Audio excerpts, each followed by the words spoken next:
Hey, BattleCreek students, Brock Van Hoy here, and I'm one of the student pastors at the Broken Arrow campus here at BattleCreek. My wife Grace and I, we just moved here from North Louisiana, and we're super excited to be a part of the BattleCreek family. And we hate that we haven't been able to meet on Wednesday night, but we trust that the snow will soon leave and we will get to worship together again. And today I want to talk to you about the second week of the No Regrets series as we talk about red flags. And I asked around to some people about what the red flags might be, and someone said that if they see someone wearing socks in a pool, that is a major red flag. So if I see any of you at camp wearing socks in the lake, then me and you will have to have a conversation, as you are the definition of a red flag. If you're someone who claps whenever the plane lands, please stop. You are a walking red flag, and you're embarrassing not only yourself, but everyone around you. But as we talk about regrets, I would say that regrets ultimately come from ignoring red flags. Acknowledging the red flags in relationships is a great way to guard our hearts, just like Pastor Wyatt talked about last week.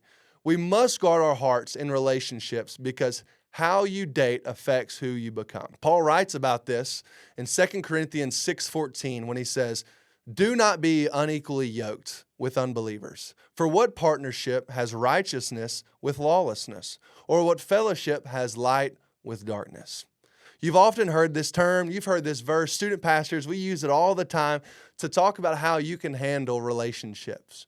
But the phrase equally yoked is actually a term that's used while describing livestock and farming. And you can see in this picture that it's when two animals are yoked together by a wooden beam.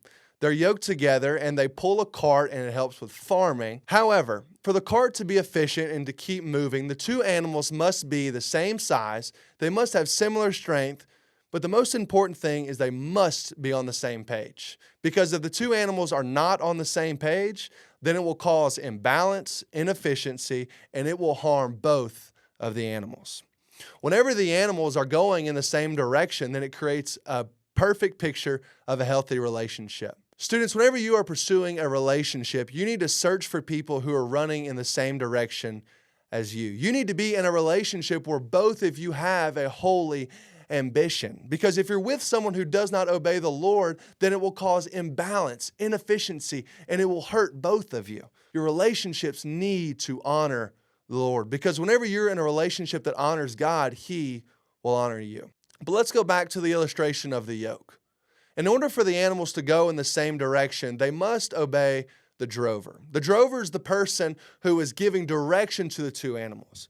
And they must listen to the drover so they can both go in the same directions. If you have one of the animals that disobeys and leaves the other one, then it will hurt both of the animals and the cart will not go anywhere. Students, if you're with someone who is not pursuing holiness and obeying the Lord, then you will not have a healthy relationship.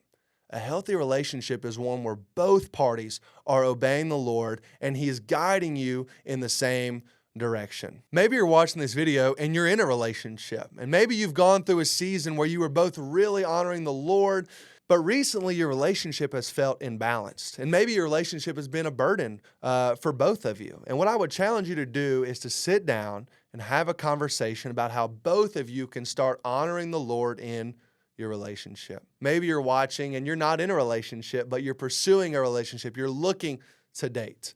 And my question to you is, are you pursuing someone who is madly in love with Jesus? My final charge to everyone is that in whatever relationship in your life, make sure to surround yourself with people who are obeying the Lord. Because who you surround yourself with is the greatest determining factor of who you will become. We'll see you all on Sunday.